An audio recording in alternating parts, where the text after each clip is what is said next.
Hey, Maya and Gal here. Welcome to the Coffee Talkie Show, the podcast for women living abroad. And today we have a special guest with us, Majd.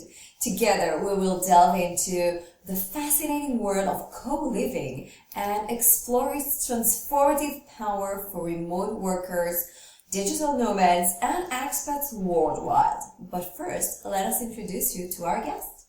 Majd is a visionary entrepreneur and the founder of Colive Values, a groundbreaking platform that is transforming the co-living experience for remote workers worldwide. With a diverse background as a civil engineer, business consultant, and software sales engineer, Majd brings a unique perspective to the world of co-living. Currently based in Canada, Majd has dedicated himself to creating a seamless and tailored solution for digital nomads and remote workers seeking vibrant and connected communities. Through his platform, Majd has empowered individuals to discover a wide range of co-living places and communities that align with their values, interests, and professional aspirations. And he even shared with us that he's thinking of going nomad abroad very soon. We invite you to grab your coffee and your notebook and give a big loving welcome to Majd.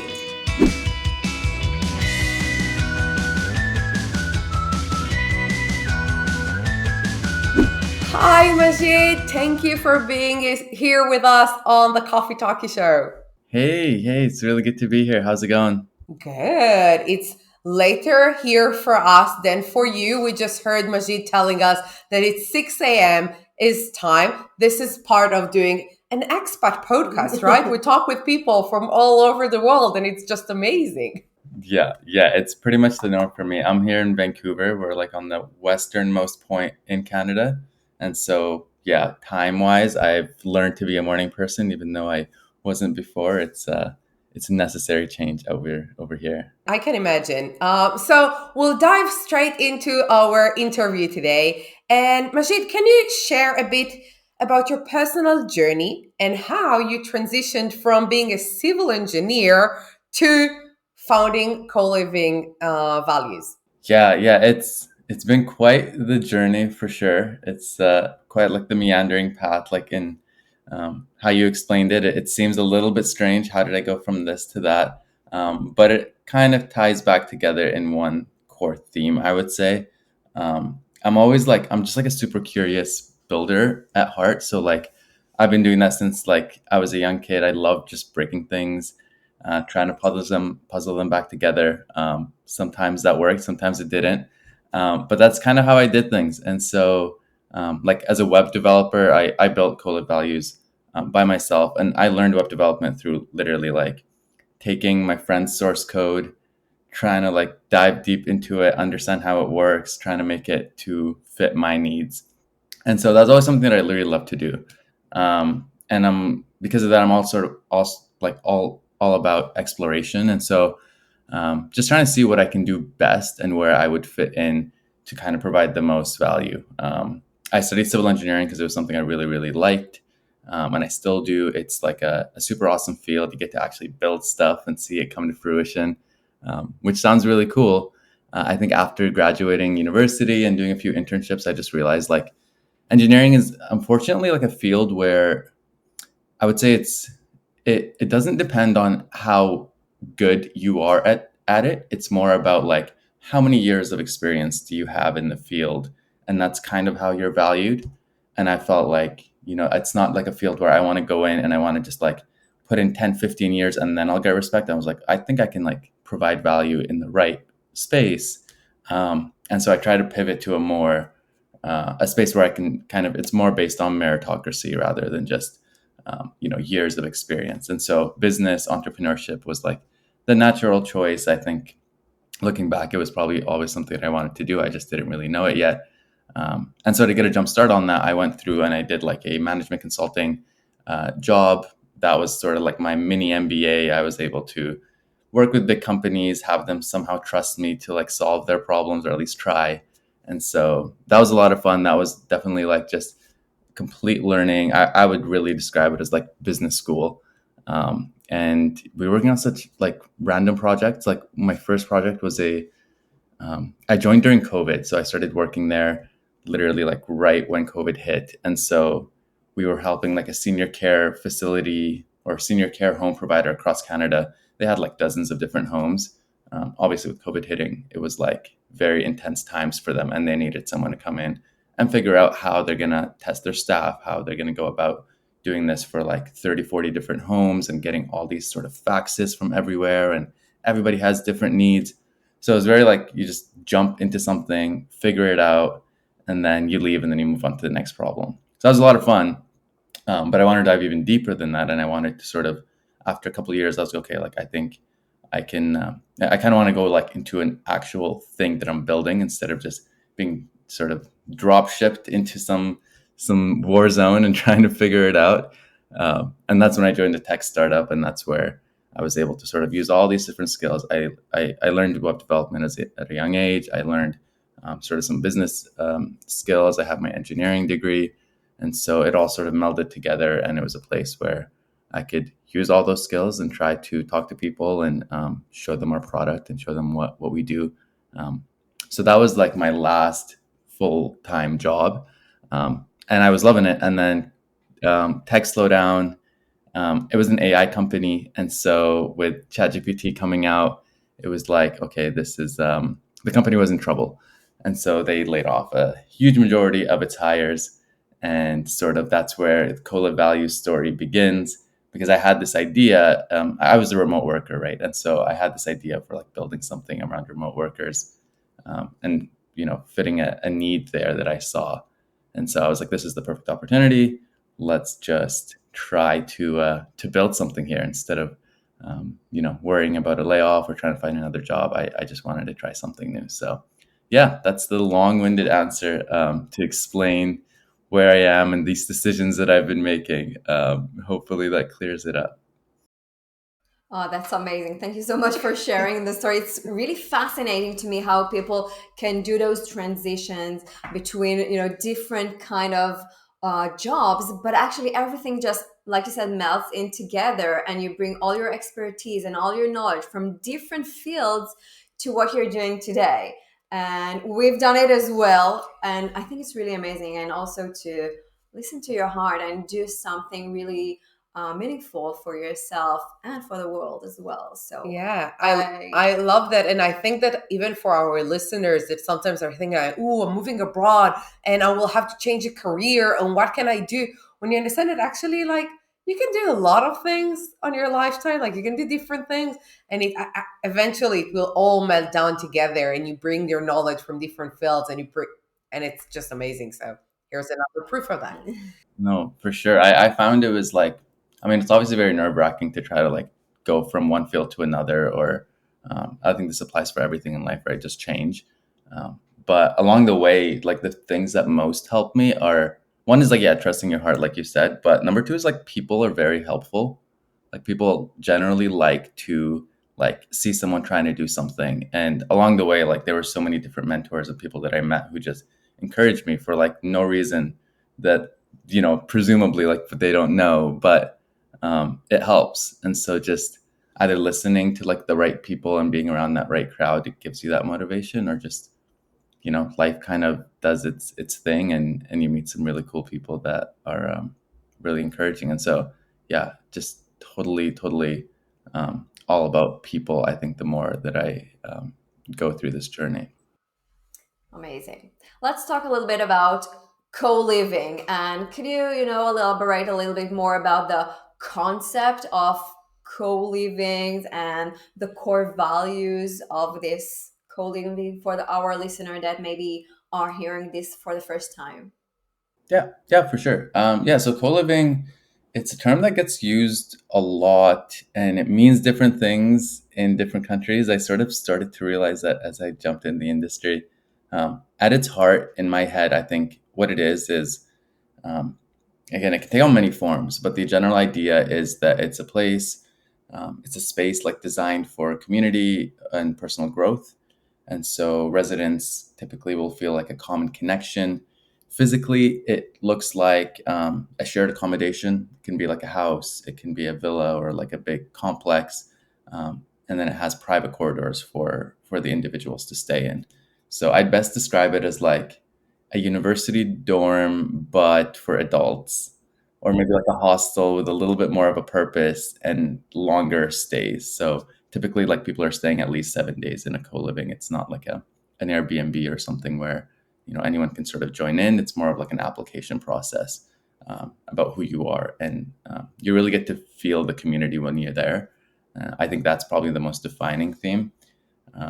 But yeah, otherwise it's really just for like people who are looking for a flow or rhythm when they're traveling, rather than like going in and kind of being a tourist and then moving on, which is also a lot of fun, but it's just like two different approaches to staying at a new place.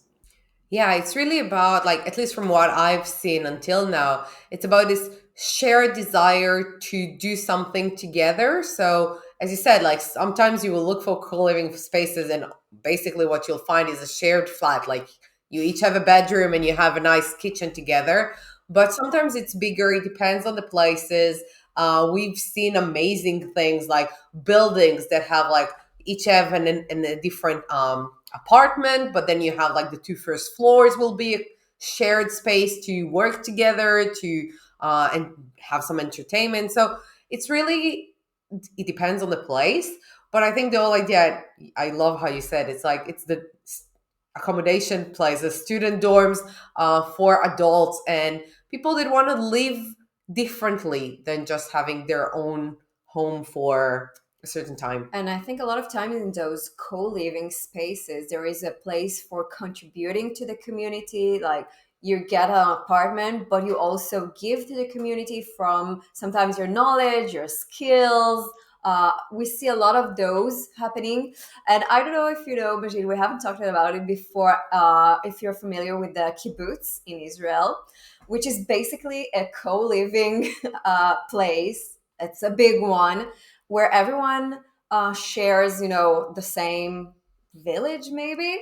And originally, they all contributed to the same community. Everything, all the work, all the job was, all the money that was getting in was Separated equally between all the members. yeah, and with one intention of a big community and contributing and helping each other in a new country. So I lived in a kibbutz for a while when I was younger, and for me, this idea of sharing a community and helping each other is amazing. And sadly, it doesn't exist in big cities, for example. So for me, ideally, my dream would be to live in a building that is like a kibbutz where everyone, can contribute and share knowledge and skills and help each other in the big city, having a great job and not, having to work in the fields or And raising chicken. And I think one of the main difference, and we hear it a lot from, at least I see it a lot on social media and stuff, is that in today's world where it's very individual, everyone has their own thing, you live by yourself, you are with your earpods, you do your thing, especially since remote workers, we're working alone, being alone, doing alone. People wanted to open up. But I'll say the main difference between just looking for a flatmate and looking for a co-living space is that it's not a matter of I just need to like divide my rent price. And this is one of the reasons you will go and look for a flat share. You will be like, hey, I don't have $1,000 to put on a rent. I will only put 500 and live with someone. When you go with that approach and the mindset to a co-living space, you go because you want to live with other people. You want to be surrounded by this idea of a community. And it doesn't matter if you get the community inside an apartment or inside of a building or inside of a village, but you get this community idea. Yeah, exactly. I think you nailed it there, because it's like shared living, obviously there's cost savings, but a lot of the times there isn't cost savings as well. Maybe it started off that way, but I feel like now it's more of like a conscious decision, whether it could be for like sustainability or for how you described it, Maya, and around just feeling, the people around you. I feel like I was reading this book recently, and it talks about like the development of society, and how it sort of started with like everybody was like nomadic and like with their own tribe. And then it slowly kind of built up, I guess, and progressed. And then as, we industrialized, things were kind of growing at like that. Everyone was still feeling connected, and maybe you hit a certain peak. But once like society industrialized, we kind of like we gave up that sort of connection with others, and we just hoped that the government would kind of manage that relationship for us. And so yeah, like in a big city, like you don't really know everybody, but it would sure be nice if you can just like go to a time where like relationships were actually managed by us instead of like a civil law, right? It's a very wide concept, and I actually remember reading a little bit more about some co-livings where people were actually trying to do that, like go back to like sort of how you describe like a kibbutz of like if we can just have our own new community where we know our neighbors and we kind of start from scratch and then try to build something there. There's like a few projects here in Vancouver that I think are doing that. I haven't been able to talk to them. I'm not sure if it's still going on, but I was reading about this earlier, and yeah, it's really interesting. It is. I know about a couple of project people are trying. I think we as humans, we need those connection. We are social creatures.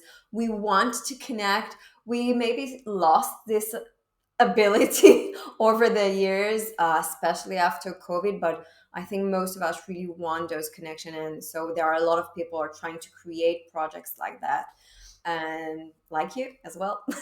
Yeah, no, for sure. It's awesome to see everybody trying to do something here. It's everything's possible. So So, Majid, tell us what Colive value actually is. yeah, so Colive Values is a platform that aims to bring these more purposeful, like suitable co-livings for remote workers. Really, my mission is to ensure that a remote worker, if they're interested, can find like-minded communities and people that they can be inspired around, supported, but still stay productive, still, have that career focus. You don't have to be a digital nomad necessarily, even though you can be. Anyone can do it, I think. And so it's just a place where you can go in, you can pick what you're interested in, your values. If you're looking for a specific location, feature, or a specific amenity, like you want a pool, or you want to be in a tropical island or something, that's all possible. So you find places for like entrepreneurs, places for kite surfers, nature lovers, yogis, just adventurers, and the list goes on. And so it's really kind of going beyond just accommodation. It's all about finding the right community. You kind of start small, you bring these like creative, diverse people together, and try to make these unforgettable experiences. So there was one space that I think kind of encompasses like exactly why I find this so fascinating. I was speaking to like a co-living owner as I was doing the research for the market and trying to understand it, and he was telling me a story of the current residents that were staying at his residence, and it's called Vecino Co-living. It's in Medellin, Colombia. He said that like everybody in his house, they all met kind of just serendipitously, kind of booked it at the same time. They didn't know each other, and they've all probably been around, like been there for like 2 3 weeks, and they've decided to book a whole new trip together, um, go to Argentina, found their own place to stay in, and they just enjoyed it so much, and they built such strong connections that they want to keep it going. And so like I think it's a place where you can find that. And while I can't promise that for someone, um, I think trying to like pair them up with people with the right kind of values as them is probably the best way to try to make those encounters happen. I just loved it so much, and I love your platform because I think it really brings out the shared values and not only the location. Like you don't look for something specific, you look for what exactly do you want in that. And just to go to the next question, so you touched upon it now with your story, but what inspired you to focus on digital nomads and remote workers? Yeah, really good question. I think it's a very personal thing for me. Like I said, I started working through COVID. I was like a remote worker right from the start, a forced remote worker, I would say. And so getting into the workforce, it was just like there's a very obvious like struggle that I thought everybody was kind of facing.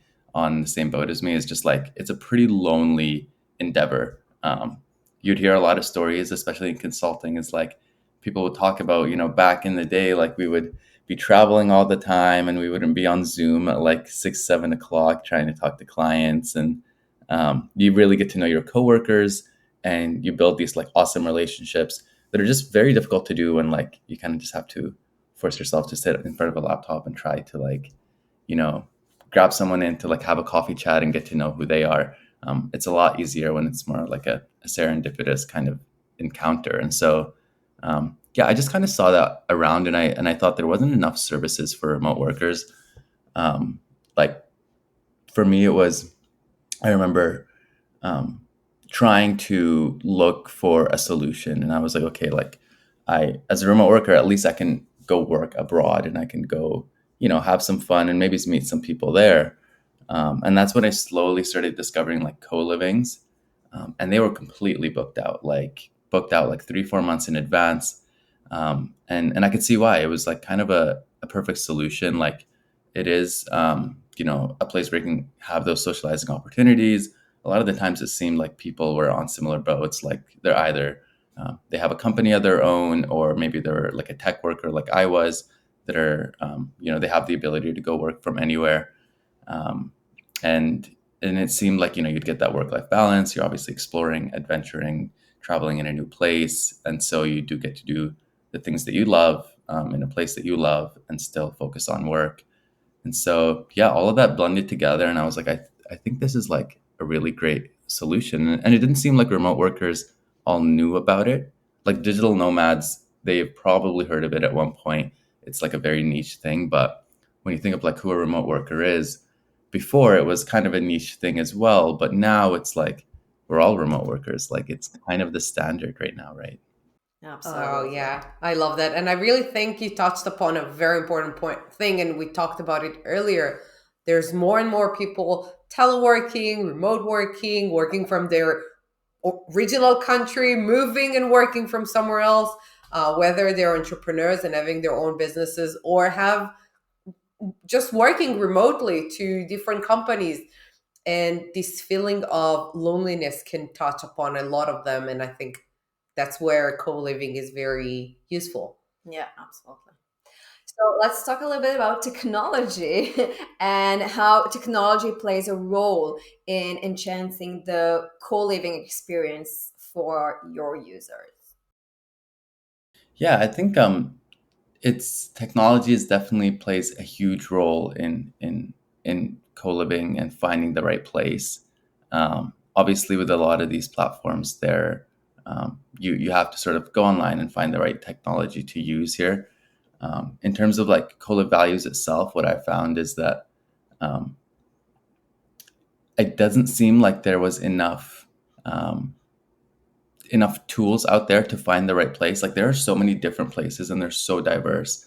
And it really just depends on what you want, right? And so I thought that while there were like tools that you can easily use to like find, okay, I'm in Paris, like what's available near me right now to go check out. I think technology, the beautiful thing about it is like it doesn't necessarily have to be. It can easily be like transformed and changed, and you can kind of take your own taste on like how you want to do something. And so I found that we're able to zoom out and really try to rethink like, okay, what's the problem here? What are we trying to solve? For me, that was like, well, I don't think the problem is like people want to find in this city like where they can stay. I think people in general like are open to just curiously checking out what's available around the world, and that might sell them more than you know trying to first explain something and then they find their location and then they look for the co-living. It's like, hey, there's a really cool co-living in Portugal. If you love surfing, you can go surf in the morning. If you work in North America, that means like you start work at 11 o'clock so you can have breakfast, have a chat with someone, have your coffee, start working. And then later on in the night, you can go like have dinner with your friend mates, or maybe like go check out the town and see like explore local cuisine. So you get to like build these new experiences that weren't possible before. Sorry, I know you were talking about like technology there, but my mind spiraled to this. No, that's amazing, because your technology, how you created your website will actually help people open their mind to new possibilities that they maybe haven't thought about it before. A lot of people are saying, okay, I have to work remotely. So I'm in Vancouver, I'll search for something in Vancouver.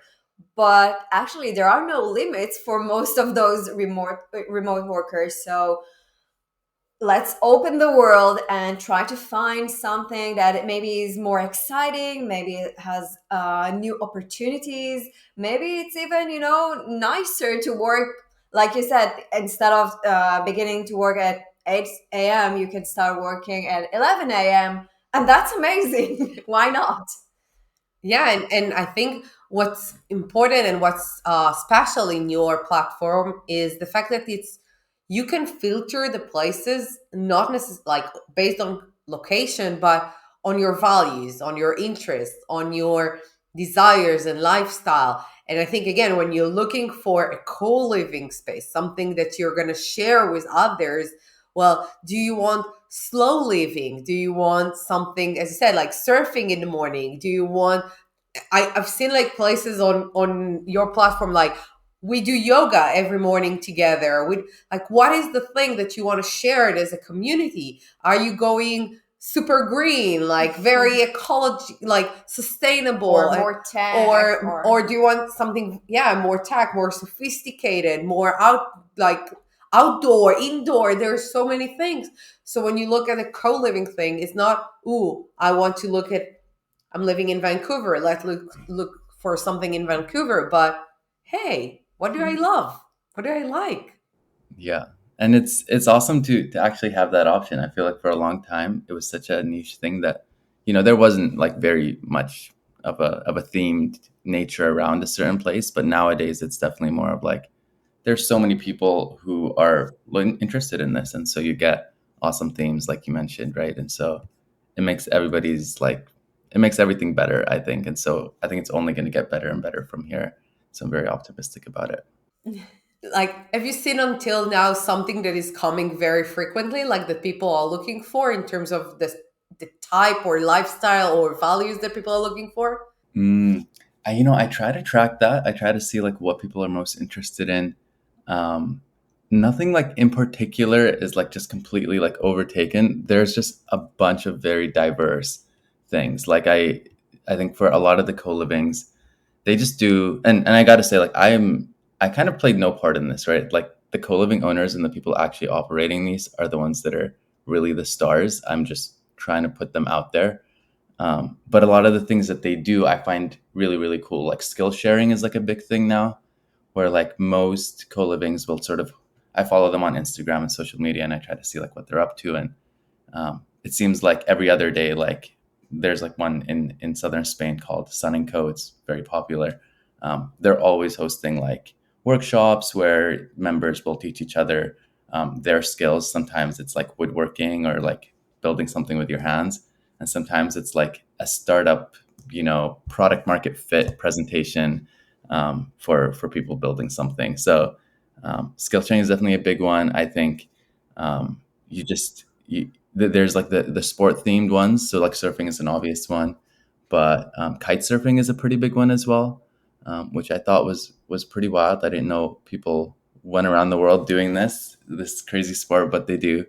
Entrepreneurial places, like you find like sometimes it's like a hacker home where like it's just a bunch of developers building something and kind of motivating each other. But then sometimes it's like people working on their own, like small businesses and growing those slowly together. And so, yeah, just the diversity in themes. It's more of a long tailed niche for everybody rather than like, oh, everybody wants, to do this specific thing.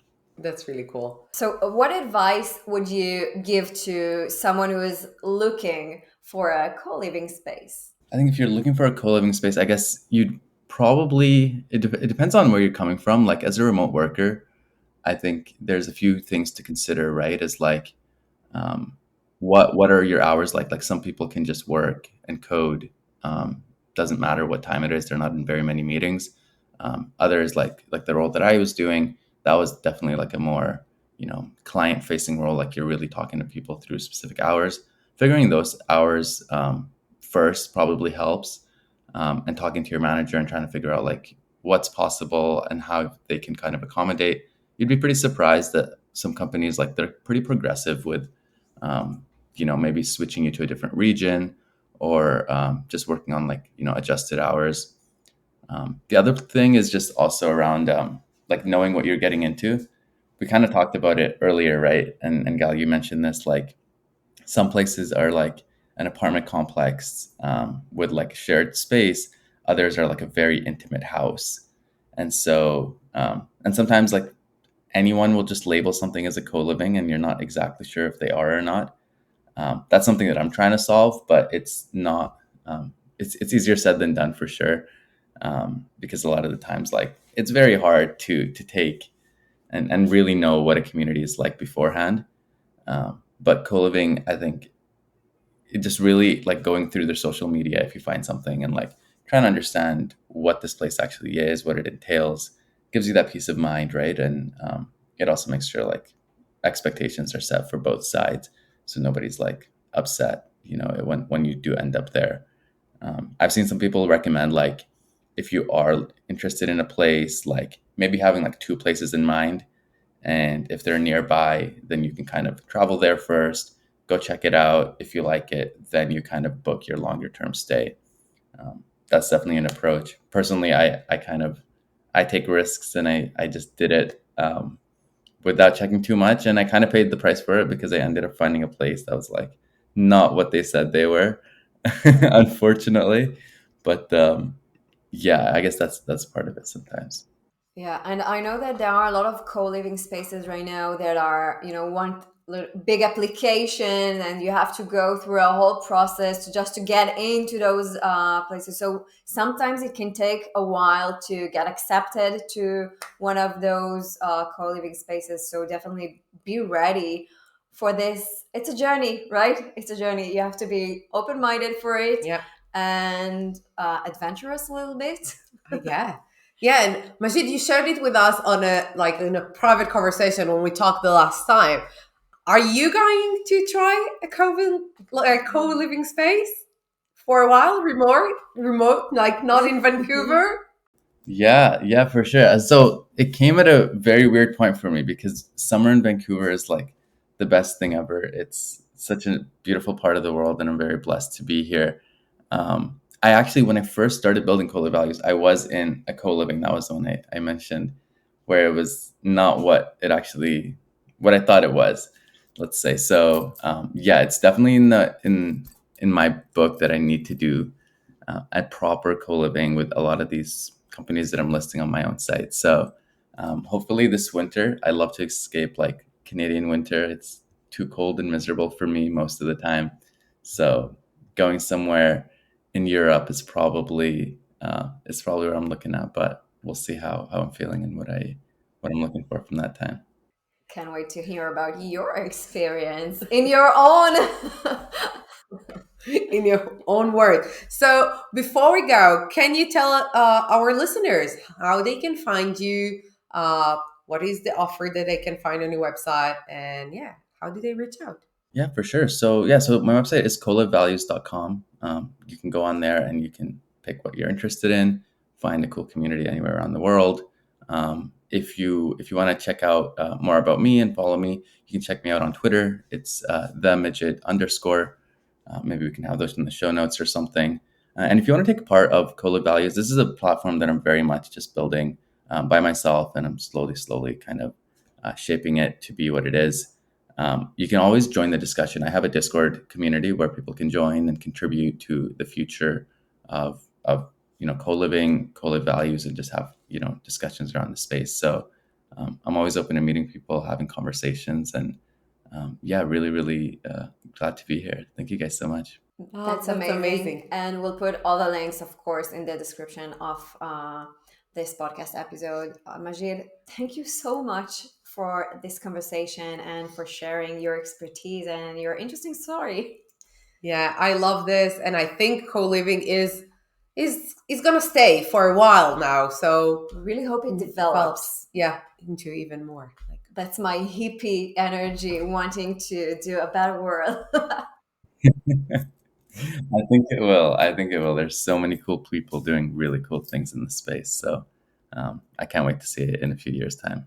thank you, Majd, for being here with us today. And thank you for joining us on the Coffee Talkie Show, the podcast for women living abroad. We hope you enjoyed today's episode and gained valuable insight, tips, and inspiration for your journey as an expat. If you have any questions, comments, or suggestions for future episodes, please feel free to reach out to us via our website or social media. And if you loved what you just heard today, please like, follow, and leave us a rating and a review on your favorite podcast platform. Until next time, sending positive vibes your way.